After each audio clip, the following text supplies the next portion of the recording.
when for the first time India breached the line of control. Congress नेता शशि थरूर इन दिनों खूब चर्चा में हैं।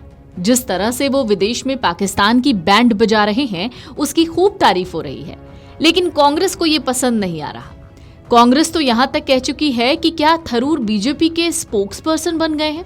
शशि थरूर जी को फौरन सुपर प्रवक्ता बीजेपी का बना देना चाहिए। उनसे अच्छा वकालत करने वाला कोई और नहीं मिलेगा। शशि थरूर कांग्रेस पार्टी के लिए एक पहेली बन गए हैं। राहुल भी उन्हें समझ नहीं पा रहे। थरूर कभी कांग्रेस पार्टी के चहेते हुआ करते थे, हालांकि आज भी हैं, लेकिन आज वो पार्टी के लिए मुश्किल बन गए हैं। वो अक्सर पार्टी लाइन से थोड़ी अलग राय रख रहे हैं। थरूर कई मौकों पर खुलकर पीएम मोदी की तारीफ कर रहे हैं। ऐसा कुछ एक महीनों से हो रहा है, इसलिए पार्टी में कई लोग उनसे नाराज चल रहे हैं। हालांकि शशि थरूर ने कई दफे ये भी कहा कि जो जैसा काम करता है उसकी सराहना करनी चाहिए। शशि थरूर अपनी अलग राय और बीजेपी के प्रति झुकाव की वजह से विवाद में आ गए हैं। पार्टी के कई नेता उनसे नाराज हैं। कुछ लोगों को तो ये लगता है कि वो बीजेपी में शामिल हो जाएंगे, लेकिन कांग्रेस पार्टी उन्हें निकालना नहीं चाहती क्योंकि वो एक लोकप्रिय नेता हैं। थरूर के हाल के बयान, खास करके पनामा में दिए गए भाषण में, जिसमें उन्होंने कहा कि 2016 में मोदी सरकार के तहत पहली बार भारत ने नियंत्रण रेखा पार कर सर्जिकल स्ट्राइक की। कांग्रेस पार्टी के भीतर थरूर के लिए तीखी प्रतिक्रिया को इस बयान ने जन्म दे दिया। ये विवाद न केवल थरूर की व्यक्तिगत राय और पार्टी लाइन के बीच टकराव को दिखाता है, बल्कि ये भी सवाल उठाता है कि क्या वो वास्तव में बीजेपी या मोदी सरकार के पक्ष में बोल रहे हैं। कांग्रेस पार्टी का मानना है कि थरूर के बयान पार्टी की लाइन से मेल नहीं खाते। खड़े होकर कह दूं कि पाकिस्तान की एलओसी को, इंटरनेशनल बॉर्डर को 2016 से पहले कभी क्रॉस नहीं किया था, तो वो झूठ होगा। पार्टी ये दावा करती है कि यूपीए सरकार के दौरान भी कई सर्जिकल स्ट्राइक्स हुई थी, हालांकि उन्हें प्रचारित नहीं किया गया।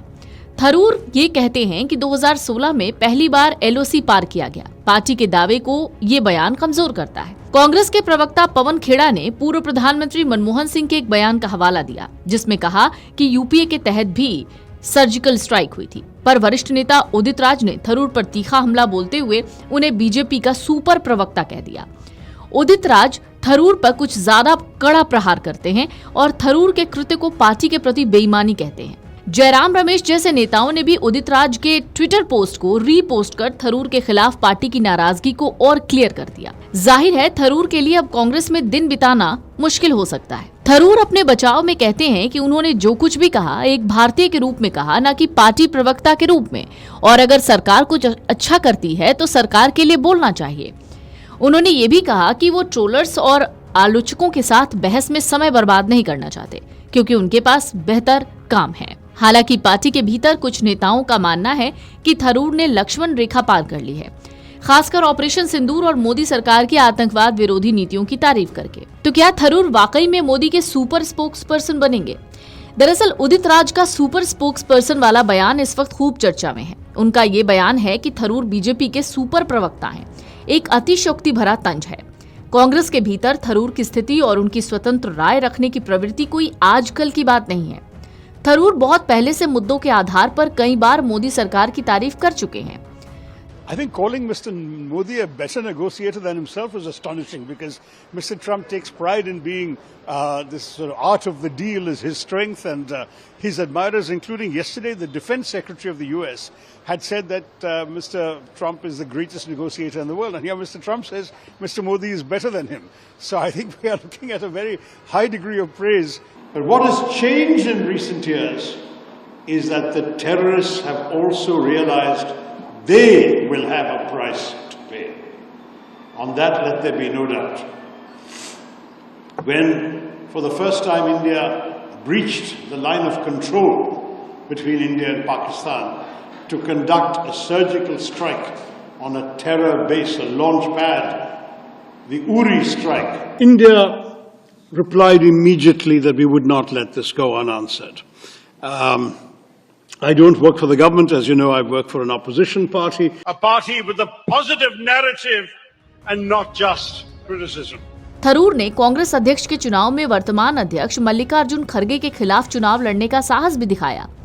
पिछले कुछ दिनों से थरूर को पार्टी में घुटन महसूस हो रही है। पिछले दिनों उनके बयानों से ऐसा ही लगा।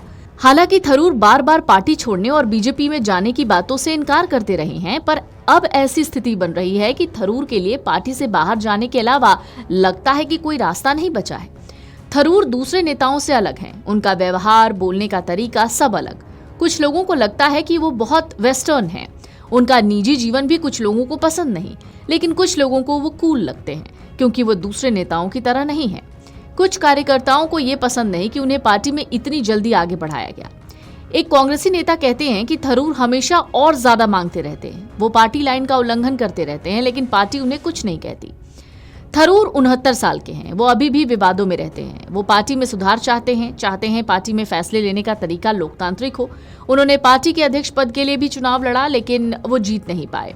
थरूर ने कहा कि वो पार्टी को जमीनी स्तर पर मजबूत करना चाहते हैं। वो चाहते हैं प्रदेश कांग्रेस समितियां और ब्लॉक स्तर के पैनल ज्यादा शक्तिशाली बने। हालांकि वो उस बीच चुनाव हार गए थे, लेकिन उन्होंने पार्टी में लोकतंत्र को बढ़ावा देने की बात कही थी। थरूर की कुछ बातों से पार्टी के लोग नाराज हैं। उन्होंने कई बार मोदी की तारीफ की। एक बार उन्होंने मोदी के स्वच्छ भारत अभियान की तारीफ भी की थी। इसके बाद उन्हें पार्टी के प्रवक्ता पद से हटा दिया गया। हाल ही में सरकार ने उन्हें ऑपरेशन सिंदूर पर विश्व नेताओं को जानकारी देने वाले डेलीगेशन के लिए चुना था। कांग्रेस के नेताओं को ये पसंद नहीं आया कि उन्होंने पार्टी से पूछे बिना ये प्रस्ताव स्वीकार कैसे कर लिया। कुछ लोग कहते हैं कि इससे लगता है कि थरूर बीजेपी की ओर झुक रहे हैं। Video desk amarujala.com। अगर आप ये वीडियो YouTube पर देख रहे हैं तो हमारे चैनल को सब्सक्राइब कर बेल आइकन दबाएं, और Facebook पर देख रहे हैं तो हमारे पेज को लाइक करें।